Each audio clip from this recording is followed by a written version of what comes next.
A big part of our Christmas traditions are nativity scenes in our churches, in public places, and in our homes. Betsy and I have several nativity scenes, and we especially cherish this one that we purchased while on pilgrimage to the Holy Land in 2019. Most church historians say that the first nativity scene was constructed by St. Francis in 1223 in Italy, after he was inspired by an earlier visit to Bethlehem. This devotion quickly spread through Europe, and nativity imagery dominated Renaissance art.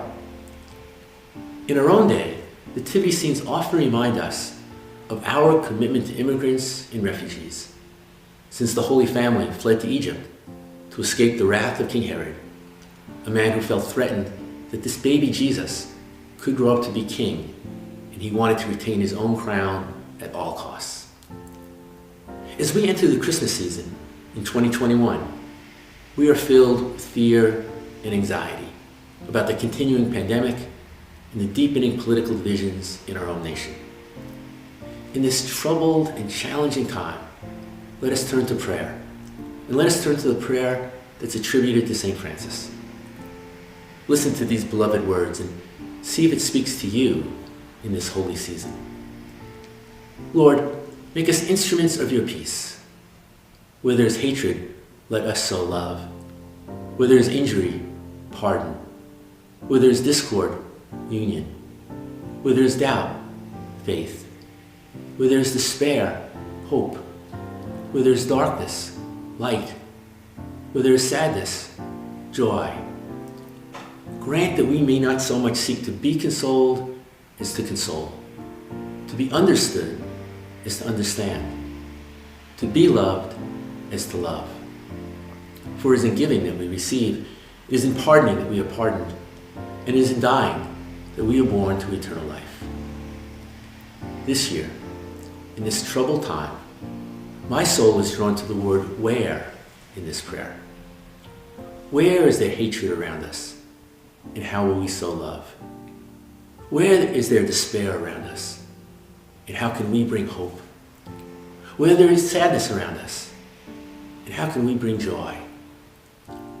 These are the challenges and the grace-filled opportunities of this Christmas season.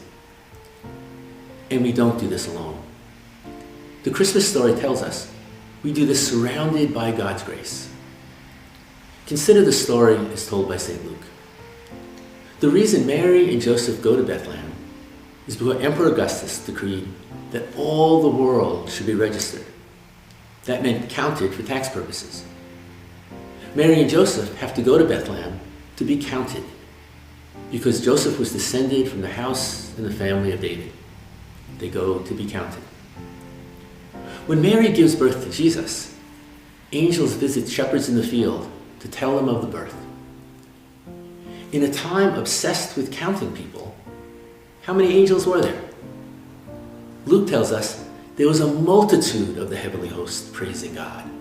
A multitude. Too many to count. In our own time, we count the people infected with the virus. We count the hospitalized and the dead. And we should, because these tragic numbers affect so many policies and critical decisions.